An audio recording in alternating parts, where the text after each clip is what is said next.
excruciating pain and knowing that there's no going back is the most toughest journey anyone can ever go through.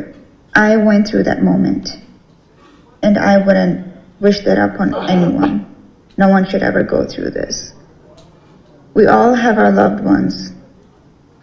সাকিবের কোন গুণগুলো তোমাকে সবচেয়ে মুগ্ধ করে? Very caring, loving, ফুল নিয়ে আসে আর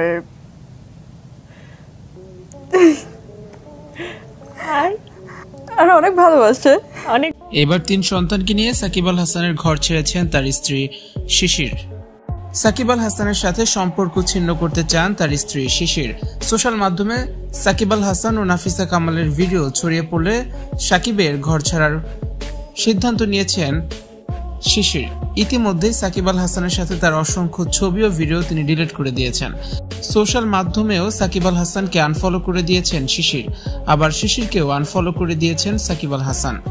দুবাইয়ের একটি হোটেলে নাফিসা কামালের সাথে 4 দিন ছিলেন সাকিব আল হাসান।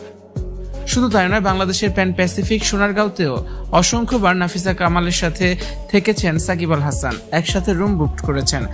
সম্প্রতি এমন খবর সোশ্যাল মাধ্যমে ছড়িয়ে পড়ে, এমনকি সাকিব আল হাসান ও নাফিসার পরকীয়ার খবর শিশিরও জানত। সব জেনেও তিনি চুপ ছিলেন। সাকিব আল হাসানের ভয়ে নাকি বছরের পর বছর চুপ ছিলেন শিশির। 3 সন্তানকে নিয়ে মুখ বুজে সংসার করে যাচ্ছিলেন তিনি।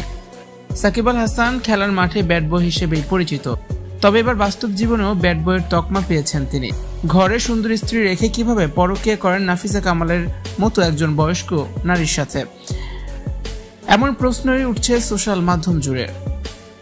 শোনা যাচ্ছে সাকিব আল হাসান ও নাফিসা কামালের সম্পর্ক বেশ কয়েক বছর ধরেই চলছে। সম্প্রতি দুবাইয়ে একটি হোটেলে সাকিব আল হাসান ও নাফিসা 4 দিনের জন্য ছিলেন, এমন খবর প্রকাশ্যে আসে। নাফিসা কামালের সাথে সাকিব আল হাসানের ওই হোটেলের কিছু ভিডিও ও ছবি সামাজিক যোগাযোগ মাধ্যমগুলোতে ব্যাপকভাবে ছড়িয়ে পড়ে। নাফিসা কামালের সাথে একান্তে সময় কাটাচ্ছেন সাকিব আল হাসান। বর্তমানে পাকিস্তানে খেলা নিয়ে ব্যস্ত আছেন সাকিব আল হাসান, আর এদিকে 3 সন্তান নিয়ে বাপের বাড়িতে চলে গিয়েছেন শিশির।